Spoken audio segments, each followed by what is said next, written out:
As India abstained from voting on a resolution condemning Moscow's annexation of Ukrainian land, it was chastised by US senators, both Republicans and Democrats. Previously, it has abstained on 2 occasions in the Security Council, and once in the General Assembly, on resolutions on Russia's invasion of Ukraine. But now, India is facing a growing number of challenges in the delicate process of keeping a balance between Russia and Ukraine. Everyone, including Indians, raises concerns about this puzzling position of India. However, the Indian government has said categorically that India would do what is best for itself. This is a comforting statement that no one can dispute. Why India maintains a delicate balance? The answer is quite clear. At the present time, the West and the United States are working together to provide unwavering support for Ukraine in the form of aid, armaments, and logistical assistance.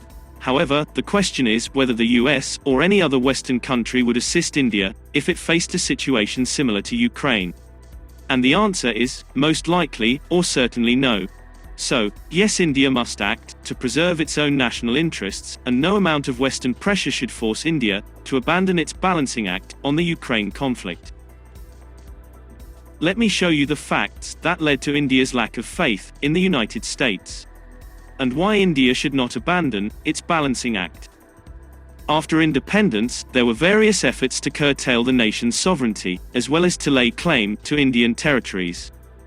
The majority of these battles were fought between Pakistan and China. Except for the 1962 Indo-Sino War, India emerged victorious in all of these operations, owing to the courage and capacity of the Indian armed forces, as well as assistance from Israel and the then Soviet Union. India has fought 5 wars, but the US or the West didn't help it in any of them. Instead, the US helped Pakistan and pushed China to go to war with India. Those were past, but at present, the United States is displaying its peculiar behavior. The Biden administration recently signed a $450 million contract to assist Pakistan upgrade its fleet of F-16s, reversing a decision made by its predecessor. And then, Pakistan's army chief Qamar Javed Bajwa was greeted with a guard of honor and a 21-gun salute at the Pentagon. After that, in an apparent attempt to enrage Indians, the US ambassador to Pakistan visited Pakistan-occupied Kashmir last week. Not only did he and the embassy repeatedly refer to the region as Azad or Free Jammu and Kashmir, but he also tweeted about his visit to a bungalow linked with Pakistan's founder, Jinnah. And recently, 2 US Coast Guard ships conducted a scheduled port visit in Karachi from October 6 to 9, reflecting the close partnership between the 2 nations' militaries. The trips were part of an ongoing series of joint exercises and technical exchanges between the US and Pakistan. Germany too expressed the Kashmir issues. German Foreign Minister Annalena Baerbock, in a rare show of support for Islamabad's position on alleged human rights violations in Jammu and Kashmir, said that Berlin had a role and responsibility in the tension over Kashmir, and that it supported intensively the engagement of the UN to find peaceful solutions in the region. India rejected Pakistan and Germany's proposal for UN involvement in Kashmir, and said that instead of calling on the UN to address the Kashmir problem, all conscientious members of the world community should deal with Pakistan-based terrorists in Jammu and Kashmir. In the case of Kashmir, Pakistan's views are pointless and unimportant, because they are doing what they should be doing, which is being a puppet.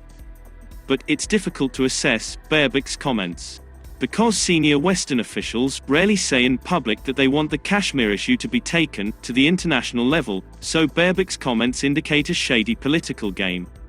A political game played with fear, hatred, and rage. The US wants to show that it is willing to work with Pakistan more. And a trip to the part of Kashmir that is run by Pakistan is a strong sign of that. But it would be a waste of time for the US and the Western world to try to get India to change its position on Russia-Ukraine by putting pressure on New Delhi over the Kashmir issue. Instead, the United States and the West are trying all they can to get India to join forces with Russia by openly cozying up to Pakistan. There is no military solution to any conflict. Prime Minister Narendra Modi has rightly stated, the necessity of communication and diplomacy, as well as the fact that there is no military solution to any conflict. Right now, Ukraine's leadership is focused on the battle, but the next stage involves triage and preparing for future recovery phases. Even if Ukraine wins the battle, it would still lose, since it will take time to rebuild the destroyed cities, and achieving a stable economy will be almost impossible for the next 20 years. The question here is whether the US and the West, which helped Ukraine to cripple Russia's economy, will help Ukraine recover its economy. Even if they do help Ukraine restore its economy, how far can they go? The tally of Russia's material destruction in Ukraine reached more than $113.5 billion as of August, Kyiv School of Economics says. And its economy could shrink by 45% this year. Over 13 million Ukrainians have been displaced, tens of thousands of soldiers and civilians may have lost their lives in the war. The Kyiv School of Economics estimates that at least 4,431 residential buildings, 92 factories and warehouses, 378 institutions of secondary and higher education, 138 healthcare institutions, 12 airports, 7 thermal power plants and hydroelectric power plants have been damaged, destroyed, or seized in Ukraine by Russian forces.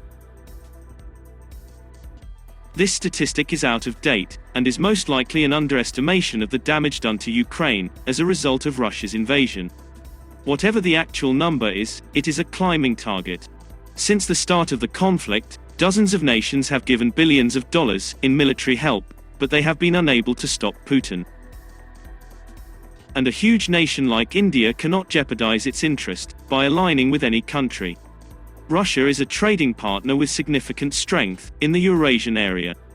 If India goes against Russia directly, it will hurt its own interests in the area. It cannot take a moralistic approach to the Russia-Ukraine issue, while neglecting political realities. On the other hand, India needs the West, because the future of young Indians will require Western investment, technology, and markets. And the West needs India, since it contributes the largest number of qualified engineers and technologists to the global workforce. India is at the cutting edge of emerging technologies like data science, machine learning, and artificial intelligence. India's 1.3 billion people make it the second most populous country in the world, and with an average age of 29, it has one of the youngest populations globally. Nearly two-thirds of the population, or 66% of India's working-age population, is between the ages of 15 and 59, guaranteeing that India will enjoy a demographic edge until 2055.